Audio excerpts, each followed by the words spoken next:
밑자는 하는 수 없다는 듯이 두 팔을 벌려 보이고 신부의 말에 동의했다. 신부님, 나는 이 방에 촛불을 켜놓고 지켜 앉아 쉬면서 마땅한 기회를 붙들 셈이요. 저 사람이 눈을 뜨는 대로 곧 일을 시작하겠습니다.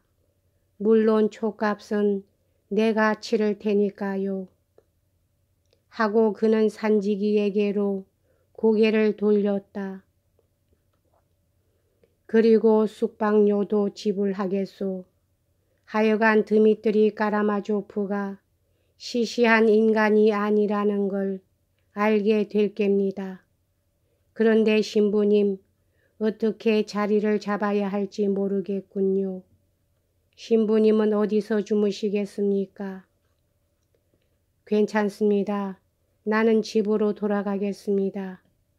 저 사람의 말을 비롯하고 갈 테니 제 걱정은 마십시오. 신부는 산지기를 가리키며 이렇게 말했다. 그럼 저는 실례하겠습니다. 아무쪼록 일이 잘 되기를 빌겠습니다. 이리하여 그 얘기는 일단 낙착이 되었다.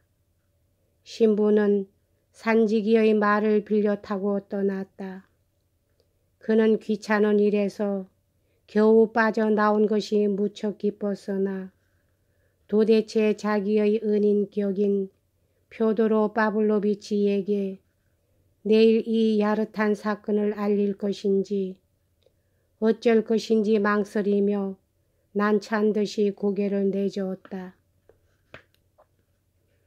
알리지 않았다간 혹시 이 일이 그분 귀에 들어가는 날이면 화를 내고 앞으로 나를 돌봐주지 않을런지도 몰라 하고 그는 생각했다. 산지기는 몸을 긁적거리며 말 한마디 없이 자기 방으로 가버렸다. 밑자는 자기 말대로 적당한 기회를 붙들기 위해 긴 나무 의자에 주저앉았다. 무거운 우수가 짙은 안개처럼 그의 마음에 내리덮였다. 그것은 무서울리만큼 깊은 우수였다. 그는 꼼짝 않고 앉아서 생각에 잠겼으나 아무런 묘안도 떠오르지 않았다. 촛불은 희미하게 타오르고 귀뚜라미는 시끄럽게 울어대고 난로에 지나치게 불을 지핀 방 안은 견딜 수 없을 만큼 숨이 탁탁 막혀왔다. 그때 문득 그의 눈앞에 정원이 떠올랐다. 정원 뒤쪽으로는 좁다란 오솔길이 보인다. 그러자 아버지가 살고 있는 집의 문이 살그머니 열리더니 그루생가가 그 속으로 뛰어들어갔다. 그는 벌떡 의자에서 뛰쳐 일어났다. 비거기다. 밑자는 이를 갈며 외쳤다. 그리고는 잠들어 있는 사나이의 곁으로 무의식 중에 다가가서 물끄러미 그 얼굴을 들여다보았다. 아직 그리 나이가 많아 보이지 않는 여인 농부인데 얼굴이 몹시 길고 아마빛 머리털은 곱슬곱슬 하였으며 불고래한 턱수염은 유난히도 가늘고 길었다. 푸른 무명으로 만든 루바시카의 검은 조끼를 껴입고 있었는데 그의 호주머니에서는 은시계 줄이 갸웃이 내다 보였다. 밑자는 무서운 증오감을 느끼며 그의 얼굴을 응시하고 있었다. 어쩐 까닭인지는 알 수 없었으나 그의 곱슬곱슬한 머리카락이 유난히 그의 비위에 거슬렸다. 그러나 무엇보다도 화가 치미는 것은 자기 즉 미자가 모든 것을 희생하고 모든 중요한 일을 버려두고서 지칠 대로 지친 몸으로 한시도 지체할 수 없는 긴급한 용건으로 이렇게 왔는데도 불구하고 이 망나니 같은 놈은 그의 운명이 자기 소나기에 쥐어져 있는 줄도 모르고 마치 다른 유성에서 온 인간처럼 태평스럽게 쿨쿨 코만 골고 있다는 사실이었다. 아, 이 얼마나 얄궂은 운명의 장난이냐.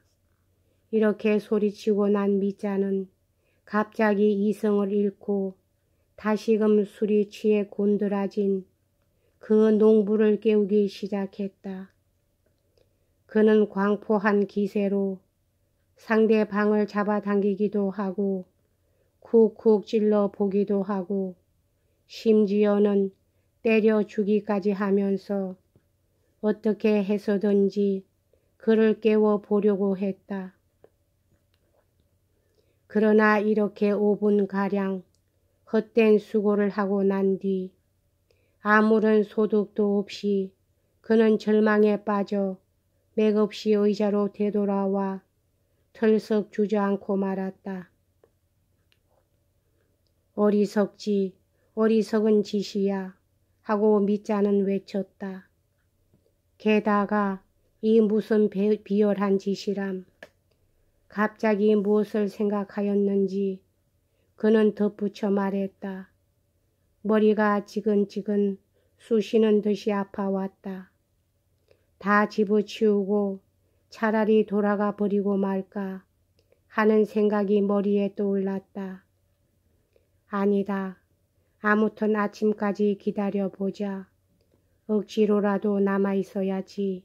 억지로라도. 하지만 그런 일을 당하고 나서 하필이면 무엇하러 여기까지 찾아왔을까. 게다가 이젠 돌아갈래도 탈 것이 없자는가. 그러니 이젠 여기서 떠날 수조차 없게 되지 않았는가.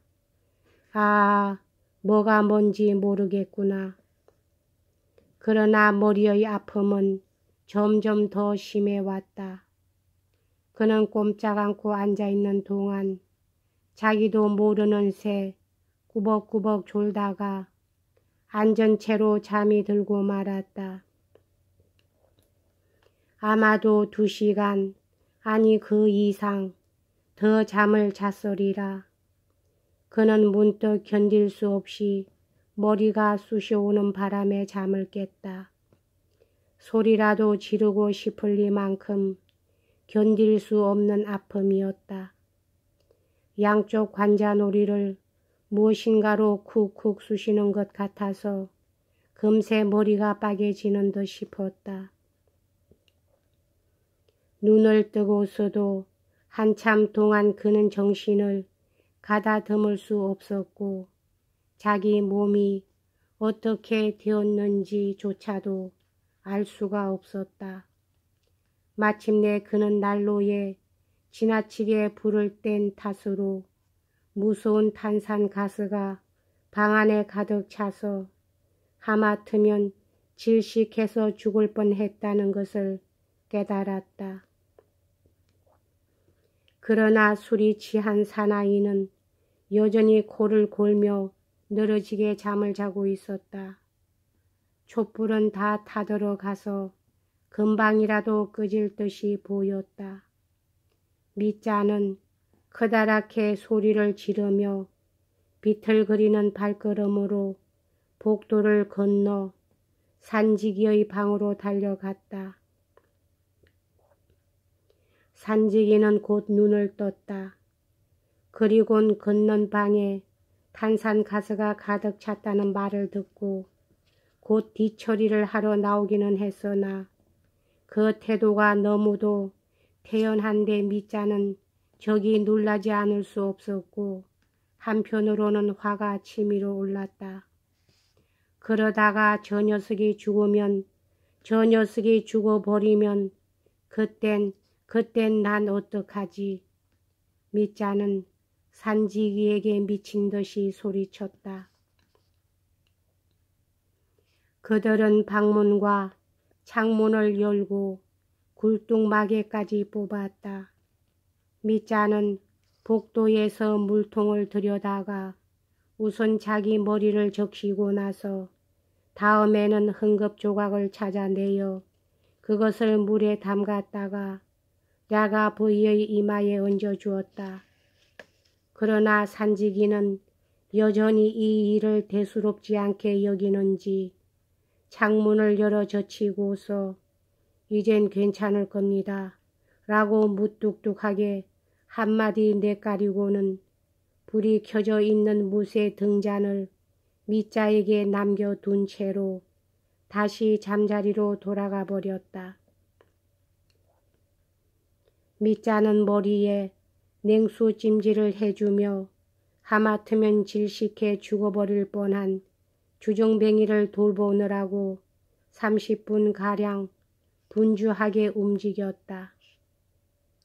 그는 밤이 새도록 한잠도 자지 않기로 굳게 결심했지만 너무도 피곤했던 터라 잠시 쉬려고 자리에 앉기가 무섭게 그만 저절로 눈이 감겨져 자기도 모르는 새 의자 위에 다리를 쭉 뻗고 죽은 사람처럼 잠이 들고 말았다.